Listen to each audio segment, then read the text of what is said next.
You're listening to Civic Media. You can tune into any of our live shows on any radio station across the state with the Civic Media app. Find us in your phone's app store and listen anytime, anywhere.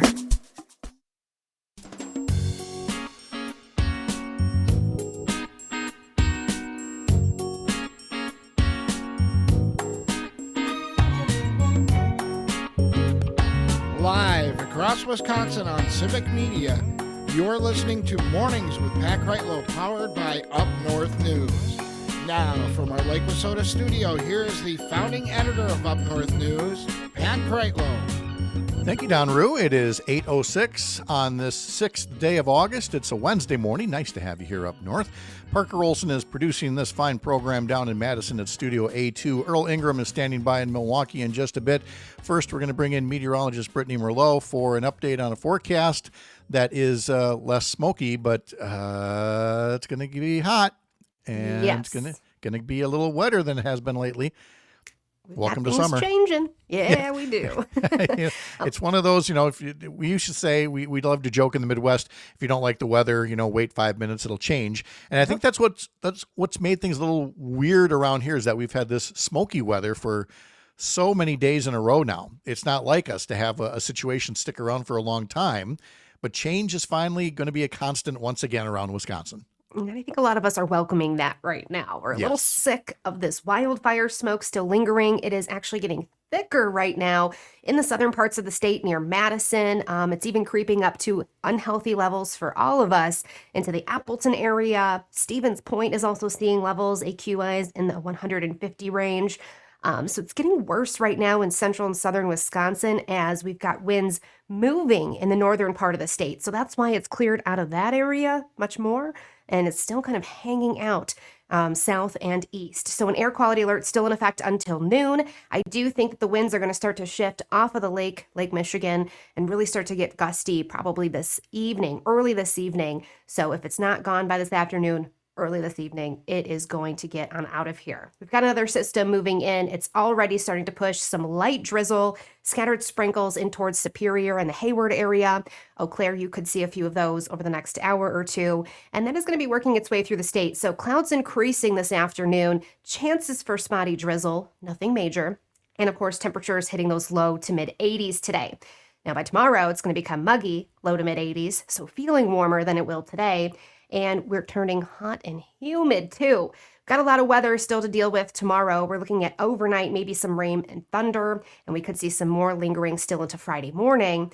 Friday is the hot and humid day. We're talking temperatures pushing 90 degrees, humidity dew points in those mid 70s, so feeling more like the mid to upper 90s, both Friday and Saturday before a cold front hits us on Saturday, and then takes its time moving through the state on Sunday. So a lot more severe chances moving in over the weekend, but still scattered showers and storms expected by tonight and through tomorrow. But the 90s are coming back for a little visit here. Yeah, right.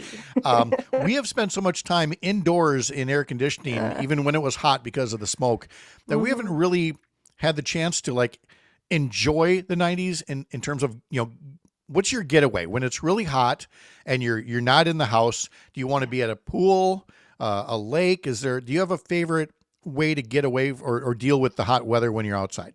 I sure do. It's definitely the water. Any type of water. I stand up paddleboard, so that's nice. Okay. Oops, I fell in. Or you can lay on it. Yeah, right? Oopsies. Oops. But I love going up to Lake Superior, especially right now in August when the water is warm enough to actually get in, but it's crisp and cool. And you also get that lake breeze too, so it's cooler by the lake. I love Very Lake nice. Superior. I've discovered shade. Good job, Pat. I've discovered that if you've got a hammock and you can get that hammock in just the right shady spot where you can get whatever little breeze is there, but you're not getting the sun. Oh, I mean, it's no substitute for a lake or a pool, but it's not a bad runner-up. Oh, that is so relaxing. And the breeze going through the leaves, and you're just reading a book on the hammock. Yes. Yeah. Or a pontoon or an open Jeep, and then just gun it. Ooh. So give yourself a breeze. Yeah. That all works well, too. Brittany, thank you so much. Hope you have a great day. Thanks, you too. All right. Let's bring in Earl Ingram, and you can get his podcast, What's Going On with Earl Ingram, by heading over to civicmedia.us and learning more. Earl, let's start with the hot weather here. Good morning. Hope you're well. I know that growing up in the city like I did, I mean, we didn't have community pools, all right? You had to go to one of the lakes and hope that you didn't get chiggers, swimmer's itch. And sometimes you did, and you needed that calamine lotion and everything. But, those lakes were the only thing that we had going. People would go into the Chippewa River or Lake Altoona, whatever. How would you best describe a hot weather getaway if you got to deal with the heat around your neck of the woods? Well, going down by the lake, I think one of the things that people might miss about the city of Milwaukee is we're on a lake, and it's not talked about much, but you're not far away from a beautiful Lake Michigan. And, it's a city bus ride away. And you can get there, and it is spectacular. The view is spectacular, and there's a lot of activities there on that lake, and so that's always a great place for me to go. It's very scenic, I think it's just kind of taken for granted. Yeah. No, when I lived there in the late 80s, early 90s, the city slogan was a great place by a great lake. And I don't know why they stopped using that, because it works perfectly there. They love to talk about it being cooler by the lake, and they take that not just as a weather thing, but as life. Life is a little cooler by the lake. It's a wonderful air conditioner when you get a chance to get down and enjoy it. But young people especially take advantage of it. Yeah, very much so. But of course, you normally don't get to hang out by the lake because you're like me. You're working too much. And if I'm still doing at 71, being 61 now, when I get to be 71 like you, if I'm still working this hard, I hope somebody chides me the way I'm chiding you and telling you to enjoy the lake a little bit more often. But you keep working. You've got this podcast going. We're going to talk about Negro League history in a sec, but you're continuing your conversations with Dr. Howard Fuller, and we're going to get into the ongoing problem of literacy, something that I worked on here in the Chippewa Valley, something that is an ongoing problem throughout Wisconsin, certainly no different down where you are in Milwaukee. I think what has transpired is technology. There's several things and reasons why literacy is such a major issue in this country. America ranks anywhere between 14th and 125th in literacy and in this world, and depending on who's doing the figuring, the fact even if we're 14th, people should stop and pause and take a look at that, because it wasn't so long ago that America was in the top 3, 4, 5 when you and I were youngsters, and to see that we've fallen that far. And I think there are many different reasons. Technology clearly is one of those. The way reading had been taught. And when I was a boy, it was phonics, and some brilliant person decided that whole language was the way to teach children. We tinkered with that for decades and found out that was really a major mistake. But I believe somebody made a lot of money off of that deal, and young people have suffered.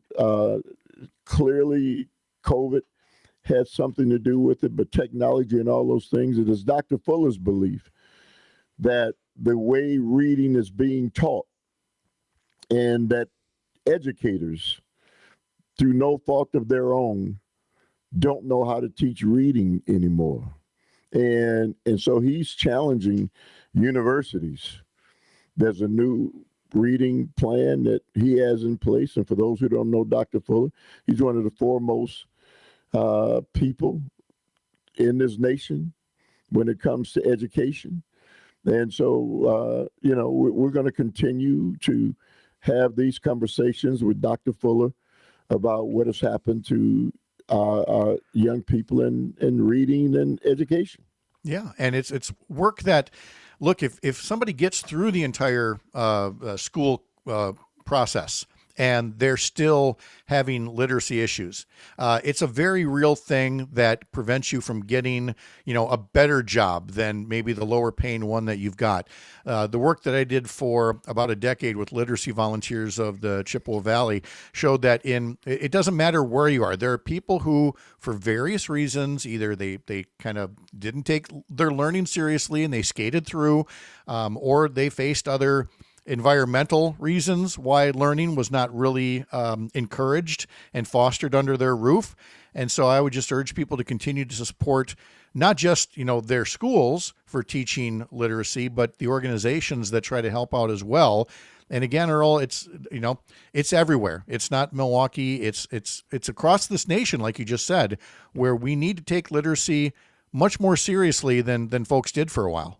Well, let me ask you, it's having said what you just said, and I'm in agreement with you 100%. Taking off PBS doesn't make it any better. No, my goodness, no. It is just we don't even. I don't want to get too far on this soapbox, but when you talk about technology, we have tools that are out there and we're not using them. And in fact, we're removing some of the tools like the Corporation for Public Broadcasting and PBS. But even if you come back during the pandemic, mini rant coming here. Not long ago, all the TV stations were given multiple channels, okay? You can go to channel 4 and they got 4.1, 4.2, 4.3, 4.4. And what do you see on there? Nothing but oldies, old movies, things like that. What they told us at the time was we're going to use some of those sub channels for public service and education. And why during the pandemic you didn't see more of these TV stations using, 4.2, 6.2, 12.2 to allow educators to continue talking to the kids is a mystery I will never get over. And please forgive the mini rant, but when you bring that up, it really hits a sore point with me that we could be doing so much better in our media addressing learning and especially literacy. I almost believe that this is done for a nefarious reason. And, if you've been around long enough, you can kind of see that it certainly does not make sense that for a nation that prides itself in a robust future, if children can't read, the future of the nation is not very bright. No, and not if you're undermining, our public schools as well through, things like austerity type budgets. And forgive me, I had so much to say about that I've eaten up a lot of our time. Are you able to hang around after the break and talk about the Negro Leagues? Absolutely. All right, I'd appreciate that. Some of you will have a local break coming up here in just a moment. And if you don't get a chance to hear us, come back and subscribe to the show as a podcast. And then you can just catch that on demand anytime. Head over to Spotify or Apple and subscribe as a podcast, or head over to civicmedia.us. Every one of our hours is an episode, and you can just listen back to the episode of that particular hour about what we do.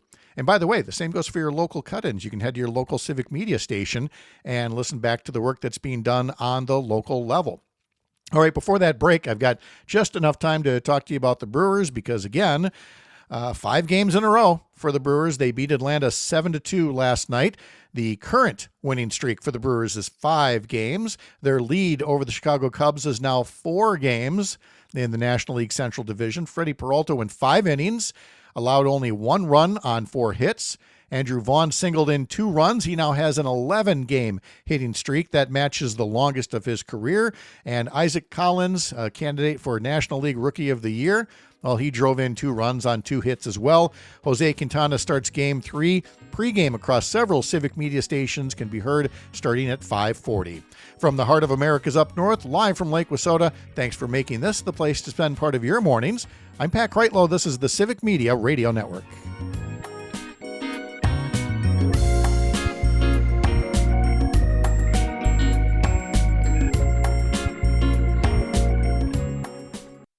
You're listening to Civic Media. Stay up to date on the latest news and information for your local community and Wisconsin by signing up for our free email newsletter. Visit civicmedia.us/email to get started.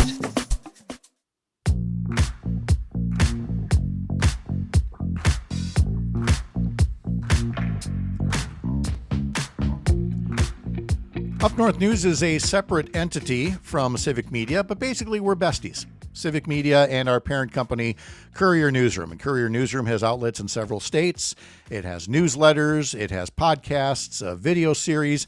One of our newest newsletters comes from Cam Stevenson, who is moving from Arizona, where he started the Copper Courier, over to Washington, D.C. to be our Capitol Hill correspondent. And he already has a new daily newsletter called Below the Beltway. You can get it at beltway.news. His latest issue says Texas tries to oust elected officials through legal gerrymandering and illegal schemes.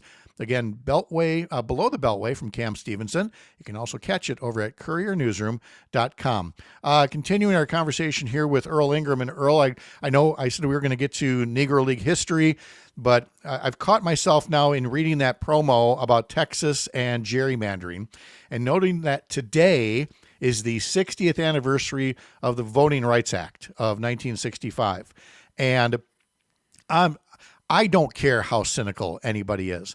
I don't know who in 1965 could have said that in 2025, we're seeing the kinds of naked, racist, partisan redistricting that we're seeing in Texas. But again, when you remove the guardrails, as the U.S. Supreme Court did back in 2013, I guess we shouldn't be a bit surprised that we're seeing this happen in Texas, should we? You know, Pat, it is more than frustrating as I watch the clocks being turned back on the games that took place during the time that I was a young boy. And it always takes me back to my dad, who had to live through a time that inequality was the order of the day for the majority of his life. And I, as a very young man, watching Dr. Martin Luther King and the civil rights struggle and the fight that took place to make it possible for a young boy like me to be able to get an education in a system that was different than what my parents and my grandparents had to go through. It's really disheartening as now you see your great grandchildren looking at the same kind of reality that your father and your grandparents looked to. And I think that the part of this that is so heart-wrenching is that who's left to fight for my grandchildren and great-grandchildren is the battle that was waged in the 1960s for equality and those kinds of things. There were great people who came together, black and white, who fought for justice. And I just don't see that on the horizon with the future generations to take this battle on. So it's more than frustrating. It's heartbreaking. I couldn't agree more. That's a perfect way to describe it, and enraging at the same time here, because again, we know what history is like, and that's what we're going to close with the history of segregation in this country that included the professional baseball leagues. And look, we're not going to sugarcoat the past. You know, this was, again, just naked racism and segregation.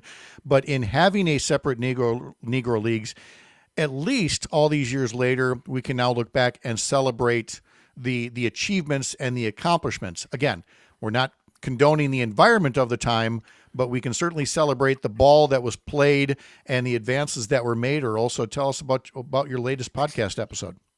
Well, so there's this wonderful man, is 90 years young. His name is Dennis Biddle. He played in the Negro League, played in Major League Baseball, and he carries the history on his shoulders. He is the archival person for the Negro League. And there's only two Negro League players still left alive, they're 99 and 97. There's 52 who played in the Negro Leagues and Major League Baseball. And the gentleman that I'm having these podcasts with, Dennis Biddle, is the guy who can tell the story unlike any others. And I think it's just a fascinating story that we're going to be telling about what took place. Dennis Biddle was born in 1935 in Alabama. And so he'll tell the story from a young boy who was in the cotton fields and all the way up and wound up with an education. But it was able to make it all the way to, having conversations with then Commissioner Bud Selig and putting in place pensions for some of those players who played in the Negro League and Major League Baseball. It's a fascinating story that we're going to be telling. And the first episode dropped, I think, last week. It's the first of many. All right, so look for that and all that Earl's working on over at civicmedia.us/shows. There's also a newer episode, the second part of a discussion on healthy lungs with Dr. Jonathan Kerman, and you talk about something called BLVR. We got about a minute left. Can you describe BLVR and why folks would want to listen to this series? So BLVR is a new way of dealing with COPD and other lung issues. COPD, BLVR is a process where they take very small entities and put them through your mouth and the parts of your lungs that have been deteriorated, and this shuts off that part of the lung and allows free breathing through the other part of it. I'm just excited about my relationship with Frederick and the Medical College of Wisconsin, that they give me all of these doctors, and we're going to continue to have this information on these podcasts because it's so critically important for everybody to know that there's advanced technology and that you don't have to suffer the way we once did. Civicmedia.us/shows and get the What's Going On with Earl Ingram podcast. Earl, it's always a pleasure. Thank you so much. Enjoy the rest of your week. Thank you as well. All right. Coming up next, we'll do our climate check with Melissa Baldauff, and we will be joined by Casey Hicks of Wisconsin Conservation Voters. I'm Pat Kreitlow. You're up north. This is the Civic Media Radio Network.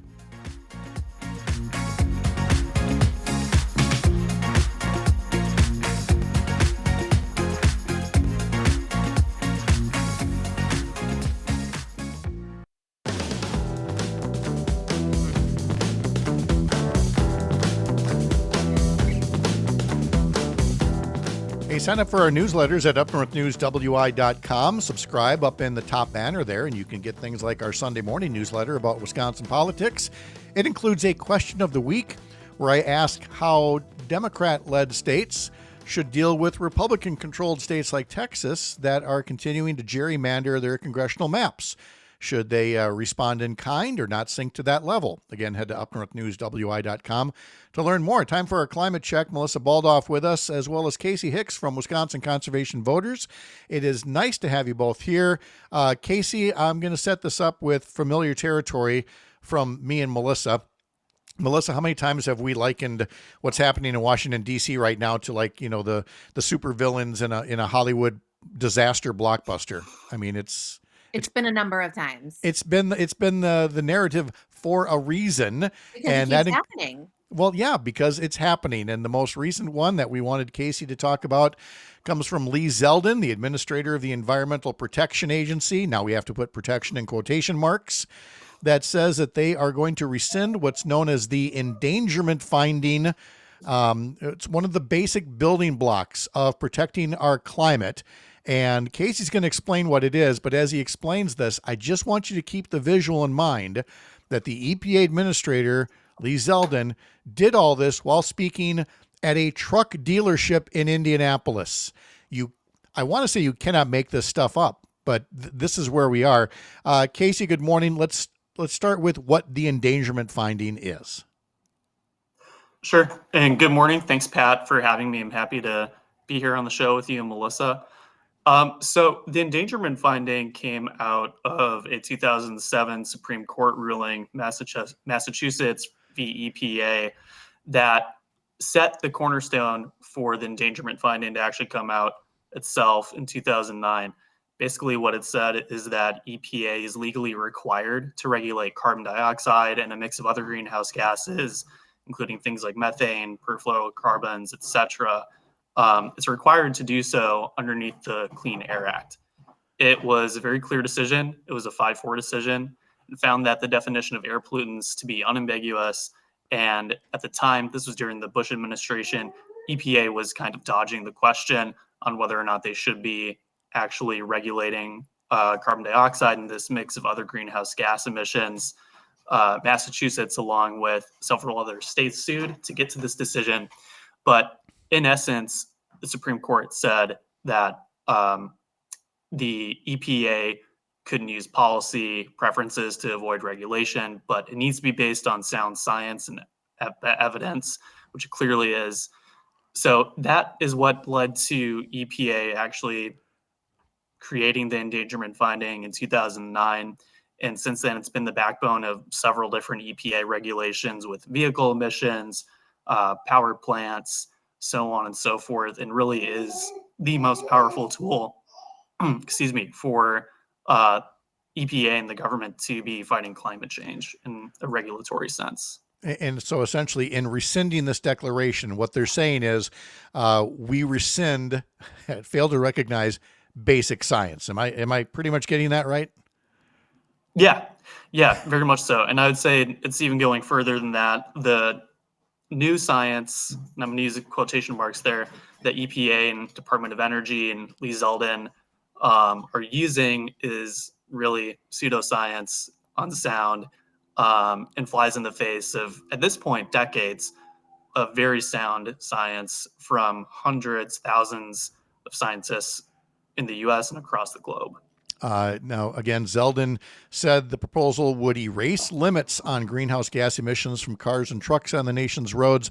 Melissa, again, as he said, the proposal would, if finalized, amount to the largest deregulatory action in the history of the United States. He was bragging about this while speaking at a truck dealership.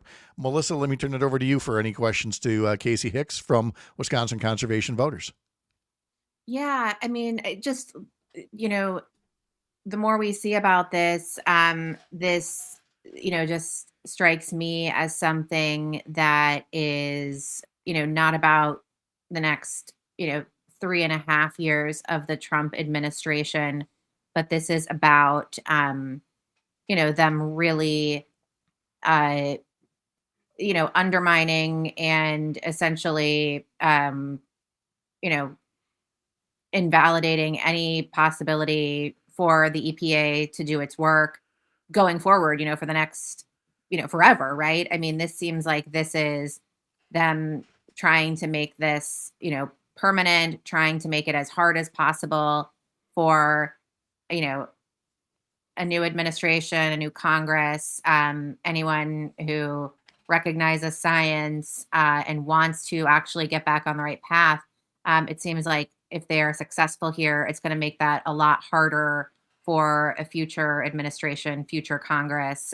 Is that your, kind of assessment as well? Or, how hard is this to, undo, once this has been unleashed and, done?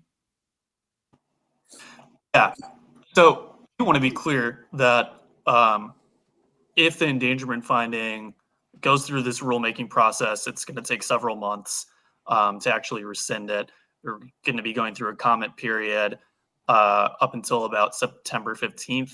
And there's going to be testimony that folks can take part in August 19th and 20th.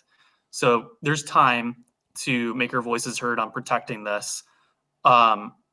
But yes, if it does go away, then we're taking away the cornerstone to many other climate and greenhouse gas regulations that exist. So part of this rollout for rescinding the endangerment finding was also taking back the 2024 emission standards that were just finished up last year.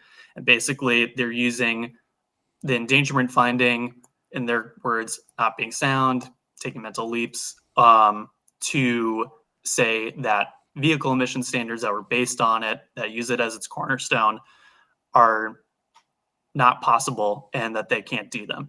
And so this is one part of a larger strategy that the Trump administration has been carrying out since the second term, but arguably in their first term, they tried to carry it out as well. And thankfully, there were roadblocks then.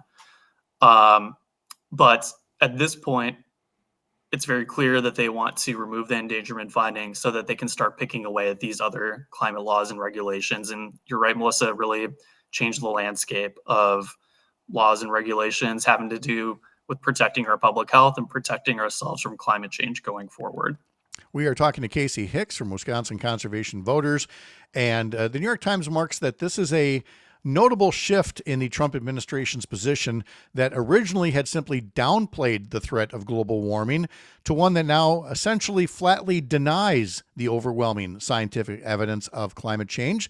The Times writes it would not only reverse current regulations, but if the move is upheld in court, it could make it significantly harder for future administrations to rein in climate pollution from the burning of coal, oil, and gas. Now, we could wallow in this for hours and hours.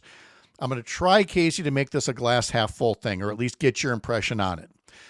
That there may be, because of the ongoing advocacy for a cleaner climate, that even if the government is busy denying basic science, that there will still be an advocacy and a consumer push that will lead automakers to say, instead of saying, oh, there's no more rules, we can race to the bottom, is to continue to embrace cleaner burning vehicles. Is that still a possibility, or is it your fear that a race to the bottom in terms of emissions is going to get started? I do think it's clear that in many cases, industry is moving towards more efficient vehicles. I don't know if you can quite say the same right now for power plants with the rise of AI and data centers and with the loss of tax credits recently in the budget reconciliation bill, that we're going to have as much progress in curbing climate change and investing in renewables and making vehicles more efficient, cleaner, without those tools, and especially without the endangerment finding. But I think it is really important to stress right now that people's comments during this period talking about the endangerment finding and what it means for your daily lives is really important, both in the rulemaking process itself and when there's no doubt that there's going to be litigation that will come out once this rule is possibly finalized. If it is, our very first backstop is to have folks submit comments, show up to provide testimony at EPA hearings that I mentioned earlier on August 19th and 20th, and talk about how climate change is affecting them, because it is affecting us right now. We've all seen and experienced the last week in seeing just thick haze hanging in the air over the entire state of Wisconsin and much of the Midwest. The last 10 years, each year has been the hottest year on record. And in Wisconsin, we've also seen just worse and worse severe weather that's more frequent, much more severe. And so climate change is happening. We're in the midst of it right now. We're close to the tipping point, which is why it's so important to speak out to protect the endangerment finding. And additionally, I mentioned there's going to be inevitable litigation if this goes through. Having people comment and have a public record that this is something the public does not want to go away is going to be important for any potential lawsuits that come forward too. And we're talking to Casey Hicks from Wisconsin Conservation Voters, along with Melissa Baldauff for this week's Climate Check. So in closing that part of our discussion, Casey, what would you like folks to do? Where can they go to learn more? Yeah, folks can go to our website, conservationvoters.org. They can sign up for our email alerts, and pretty soon we'll be sending out more information on how people can sign up for the comment period with EPA, sign up to testify. And we recommend that folks do so as soon as possible. Anyone is allowed to testify. The EPA asks people to pre-register by August 12th. So we're recommending people register by then. And so if folks would like to get more info and learn how to sign up and have talking points and info to make the best testimony and comment possible, go to our website, conservationvoters.org, and sign up for our email alerts. I appreciate that very much. And Casey, you're about to learn why Melissa has the most thankless job in Wisconsin radio right now, is that I sometimes read other climate headlines to her and just simply ask her to react and not use any naughty words on the radio. The headline from National Public Radio: why a NASA satellite that scientists and farmers rely on may be destroyed on purpose. The Trump administration has asked NASA to drop plans to end at least 2 major satellite missions. If the plans are carried out, one of the missions would be permanently terminated because the satellite would burn up in the atmosphere. The data the 2 missions collect is widely used by scientists, oil and gas companies, and farmers who need detailed information about carbon dioxide and crop health.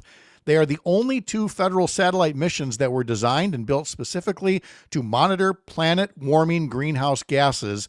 Melissa, in 20 seconds, what kind of a world do we live in where the president of the United States would rather let a satellite burn up in orbit than get data on climate change?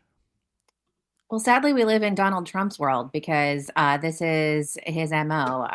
He rejects science, and he would rather destroy things to prove a point than to let anyone benefit from, from science, from they've got a stockpile of food and birth control. They're going to light on fire. Exactly. So there you go. And she did it without saying any naughty words whatsoever. Melissa, thank you so much. We'll talk to you next week. Casey Hicks from Wisconsin Conservation Voters. We'll wrap things up with a local break for some of you. Others, James Kelly from Chippewa Falls after this. I'm Pat Kreitlow. You're listening to Civic Media. Find the latest news, information, and archives of all your favorite shows on the Civic Media website, civicmedia.us.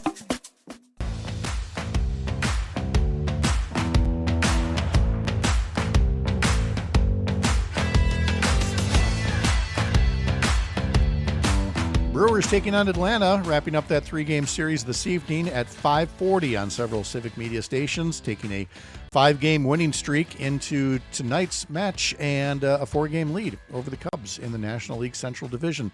Tomorrow, we'll be talking to Lou Ann Bird about the recent town hall by Congressman Brian Stile. We'll be talking to Sean O'Malley about your money in the markets, Chad Holmes, Joe Zepecki, Sharita Booker, and more. But right now, we've got James Kelly from the Civic Media Newsroom here in the Chippewa Valley to tell us some of the things that he's working on for us. James, how are you? I'm great. How you doing, Pat?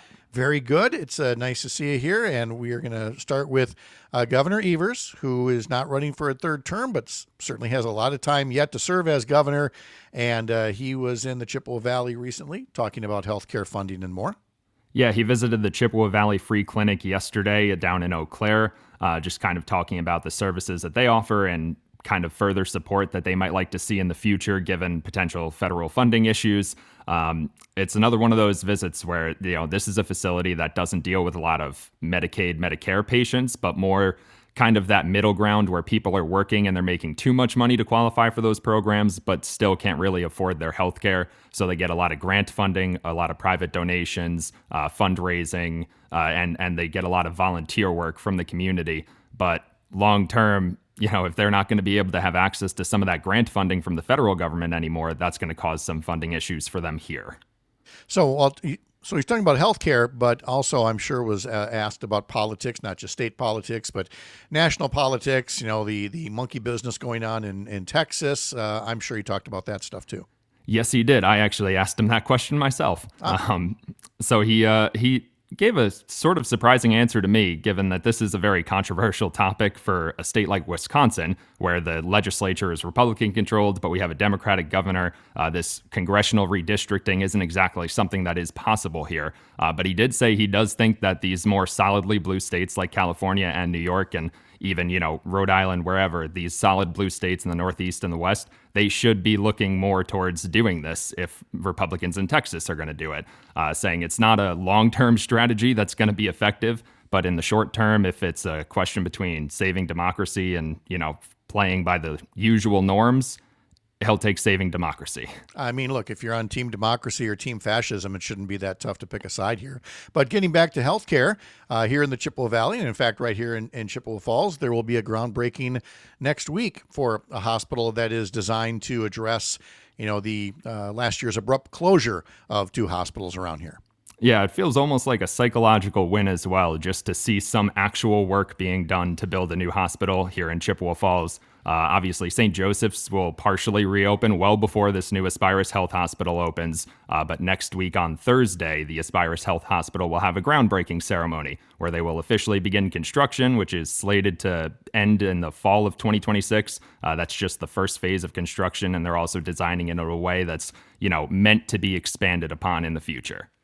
Yeah, if anybody's been on 29 coming past Chippewa Falls and the exit there for Chippewa Crossing and Seymour Cray Senior Boulevard, where, the festival and the Culvers and the Quick Trip all went up recently, there'll be a hospital before too much longer, but they will start at the old St. Joseph's Hospital in Chippewa Falls, and people say, well, why don't they just stay there? It's an empty hospital. Why not just take that over?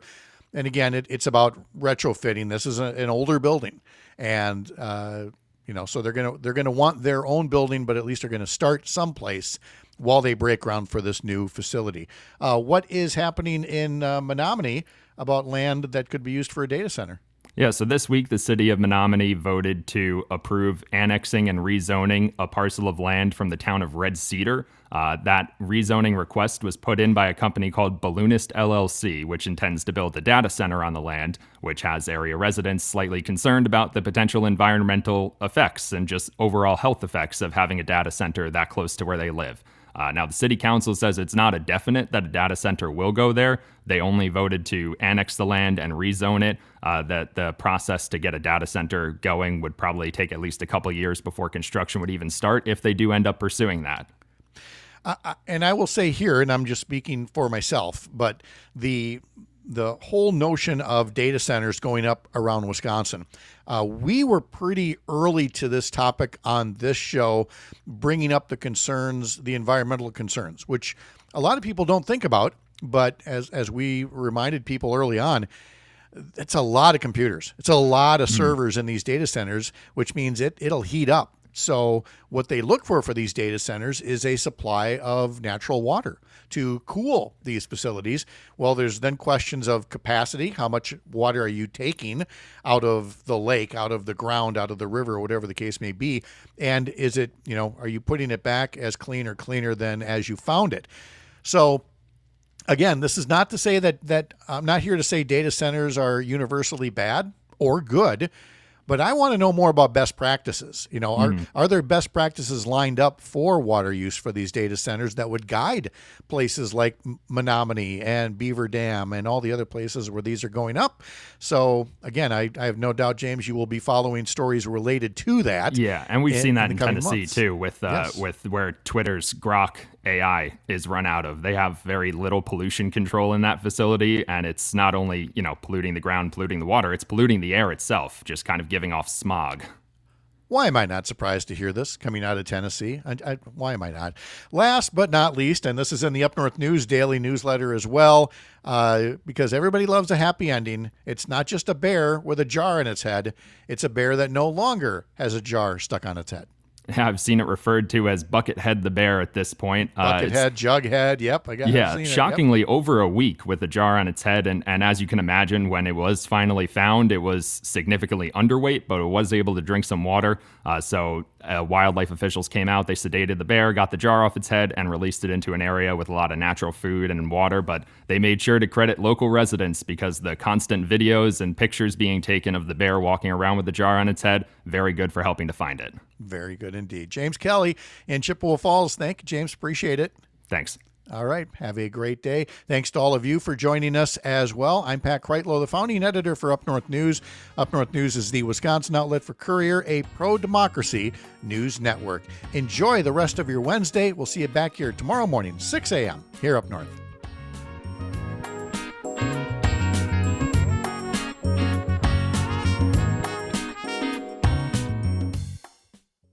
The national news cycle never stops, but it can be hard to find news about your local community. Civic Media is dedicated to providing quality local and state news coverage across Wisconsin. With the Civic Media app, you can get notifications about local stories that matter to you and your community. Find the free Civic Media app in your phone's app store and choose notifications from the menu to tell us what kind of news you want to hear about.